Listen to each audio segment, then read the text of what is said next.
Hello, trumpet players. Today I want to share with you something I teach my students. It's called commit to the follow through.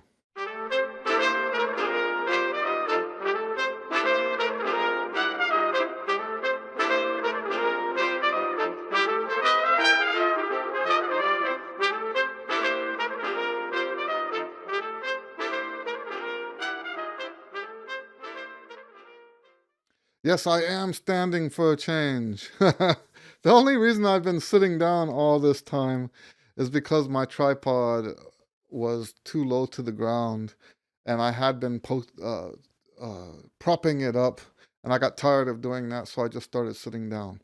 Um, so I bought a new tripod today.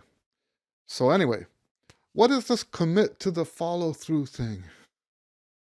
So I believe that when you practice, you should always know where you're going to start and where you're going to end. Okay?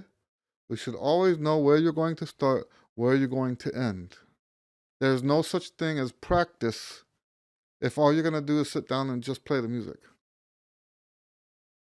If you just stop whenever you make a mistake, if you just stop just whenever, if you start wherever, that's not really practicing. Okay? Instead, we should always, and most of the practice techniques have where you start and where you stop built into them. For example, the whole working backwards thing, you start at the end, right? And so, yes, at all times you should know where you're going to start, where you're going to stop. Commit to the follow through means that once you start, you don't stop until you get where you're supposed to stop. And this is a problem that a lot of students have, a lot of students. So let's say some of the students are playing Twinkle, Twinkle, Little Star, and they're making mistakes.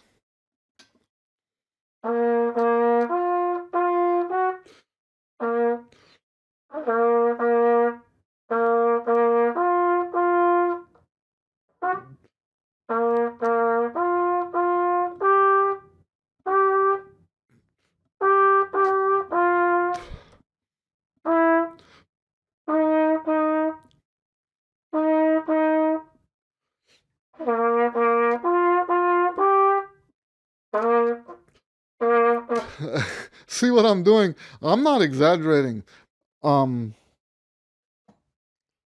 That is like a couple hours of my week every week as a trumpet teacher. I have, I think what's happening in their mind is, let me backspace and play the note right again. The irony of this is a lot of times they got the note right and they still have to go back and fix it.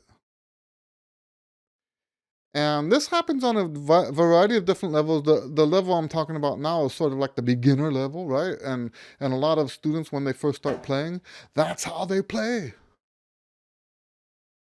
They they they get 4 or 5 notes into it, stop, fix something, continue, fix something else, go back to the beginning, play 2 or 3 notes, fix something, go back 2 notes, fix something, go forward 3 notes, fix something, go back to the beginning. And I'll never forget, back in the days when I first started teaching, and I was having the students bring a cassette recorder into the lesson so that I could record their solo for them so they could hear it and kind of digest it that way. And one of the girls brought it in, the cassette tape. And while she was doing this that I'm just telling you right now, it was on her solo. I clicked record, and I'll never forget, because when she was done, when she hacked her way through the piece, And this is one of my very first students ever. When she hacked her way through the piece, I clicked play and let her hear what that sounded like. I mean, think about if you're one of these people who does this, think about what that sounds like. It doesn't sound like anything. And if you take it out of the context of what was happening in your head at that time, it's bizarre. It's some really, really bizarre stuff. That's not why we avoid it. Commit to the follow through is not so that we can make your trumpet teacher less anxious, right? That's not it. There's problems with playing that way. It's sort of like the musical equivalent of walking around with a safety blanket, right? There's there's a certain element of risk involved. That's part of it. Committing to the follow through says no matter how many mistakes you make, you're still going to go all the way to the end without stopping. And yes, you know what part of that is, and I'm not saying this is not true. It is true, but it's just a tiny bit of the truth. Um, Part of that is being able to play in a performance and not stop, because that's what's supposed to happen in a performance, right? When you get to the performance, you're going to play and keep playing. You don't get to hit the backspace button. You don't get to do that. The mistakes that come out of your horn while you're in a performance, you just have to move on. You don't get to um, fix it. So yes, part of this commit to the follow through is for that reason. Is so that you can get on stage and do this. But it's so much more than just that. I'm convinced that students that practice that other way will always have certain problems in their playing, most of them physical. Let that sink in. Most of the problems that you get from playing like that are physical. Because think about what that kind of practice does to your airstream. In so many things in life, we're supposed to, when you run a race, you don't run to the finish line, you run through the finish line. Why is that? It changes the way you run. Okay? You lose precious, precious seconds when you run to the finish line. And there's a bunch of examples like this. That when you're shooting skeet, when you pull the trigger, you're supposed to keep moving with the skeet, always ahead of the skeet. If you pull the trigger and stop, you will be behind the skeet. There's a bunch of stuff in life that is exactly like this, and it has to do with the way the human mind is wired. And if you stop in the middle of a phrase, I like to think of it as musical momentum, right? If you stop in the middle of a phrase, you don't have that momentum. It's like riding a bike. You're riding along, riding along, riding along. If you stop, there's nothing to keep you from falling over. Actually, I've seen some people who can do that, but you know what I mean, right? Most people who are riding a bike, if you stop and don't have any forward movement, you're going to fall down. It's that forward movement that's keeping you on the bike. And it's the exact same thing when we're playing music. So that's a big part of it, right? Another example, another analogy like that works beautifully is surfing. If you're on a nice big wave, you've got all that forward momentum, it's easy to stay on the board. If you are in Galveston and the waves are like 3 inches high, then you're going to have trouble standing up on that surfboard. Same thing as the bicycle, right? It's the same thing. Now that's part of it, right? We want that forward momentum because it helps smooth out a lot of the physical stuff. It helps with our air. That's the primary thing, right? Well, the air is the foundation of all the stuff you do physically. You stop every time you're not sure about it, you destroy the air, and with destroying the air, you are destroying the music. And more importantly, the growth doesn't happen. Your musical growth doesn't happen.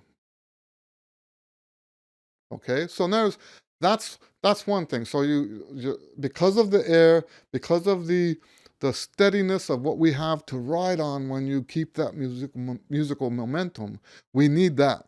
But there's another thing that I'm only now over the last 10 years starting to understand how this works. And you might have heard me talk about this before. Playing music comes from your subconscious, not your conscious mind.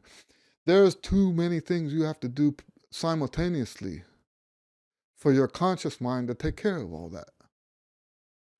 Good music comes from your subconscious, not your conscious. And here's the thing. I actually believe that the reason why most people do this stop and start, stop and start, stop and start is because not consciously, they're not thinking, hey, I want to do this for this reason. But I think what happens, if you think of the conscious mind as sort of like a buffer, and they get deep into it enough that the buffer goes empty, and I think what's happening really, this is just a theory, but I think what's happening is the buffer's empty, they need to stop and fill the buffer back up. What we want to do is keep going and empty that buffer so that the subconscious kicks in and does all the work for you. Let that sink in. When you empty the buffer, and how do you empty the buffer? You just don't stop. At one point, what you're thinking about in your conscious mind gets wiped out. You've already done all that. And you have no choice but to continue with the subconscious mind. And I think that's probably the most important reason why we should commit to the follow through, is for what it does for us in that regard. When you keep playing, you force the process to happen to be sourced from your subconscious mind, not your conscious mind. And your subconscious mind is just so much better at playing trumpet. Now, when you first start doing this, you're going to think, oh, no, he's wrong, because every time I get my buffer emptied, every time I get to that part where I can't think, it falls apart. Yeah, when you first start doing it, it falls apart and you sound awful. So you got to have a little bit of courage. You got to have a little bit of courage, push through that. That's why I tell my students, no matter how bad, you just keep going. And no, I'm not saying it's okay to sound bad. It's never okay to sound bad. I'm not saying it's okay to sound bad. I'm saying keep going, no matter what. That's not the same thing as saying it's okay. It's never okay. But you have to look at your priorities. What's more important?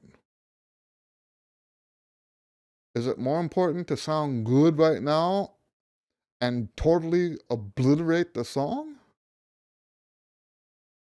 That doesn't make any sense, right? So yes, this is my commit to the follow through. You got to know where you're going to start. You got to know where you're going to end. And you strive to not stop between those two. Now, if you keep falling apart between here and there, one of two things is happening. If you simply cannot make it from here to here without stopping, you're either going too fast or you chose to practice too much stuff at one time. Either shorten the material or take it slower.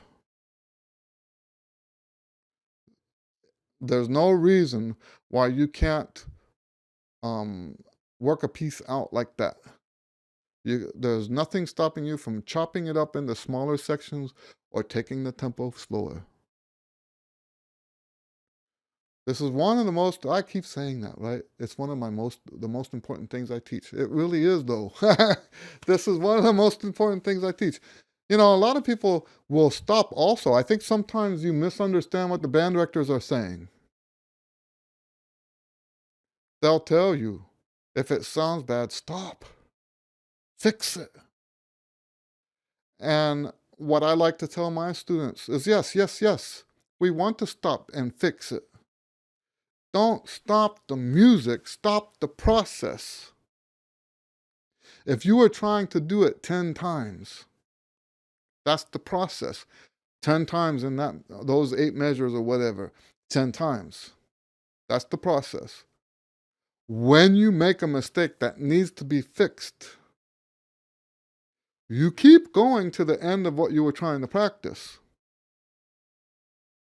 Okay? You don't stop the music. You stop the process. That one didn't count towards the 10 times. Take a step away from the 10 times now, figure out what's wrong, fix it, and go back to your 10 times. Stop the process. Don't stop the music. Never stop the music. It's never okay to stop the music. And I gave you 3 reasons why. You want to be able to not stop in public? You need the benefit of your air flowing through, which is destroyed when you keep stopping. And you need the benefit of sourcing the music from your subconscious mind instead of your conscious mind. All right. If you have any questions about this, please feel free to ask below.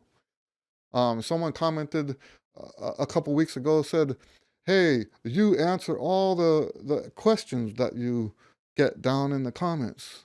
I said, yes, I do. It takes me forever sometimes, but yes, I do. Right? So yes, if you have questions, please feel free to ask down there.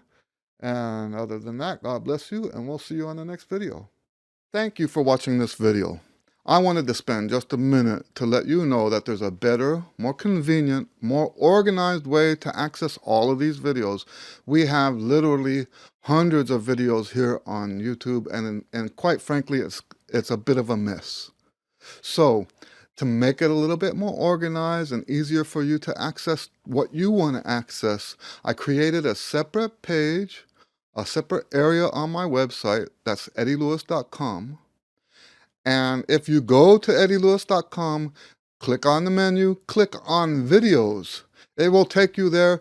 I have the videos categorized, and then within those categories, some of them, like the educational videos, you can click on it and go in there and look for the videos specifically that you're looking for. Okay? So go to eddielewis.com, EDDIELEWIS.com. Thank you very much.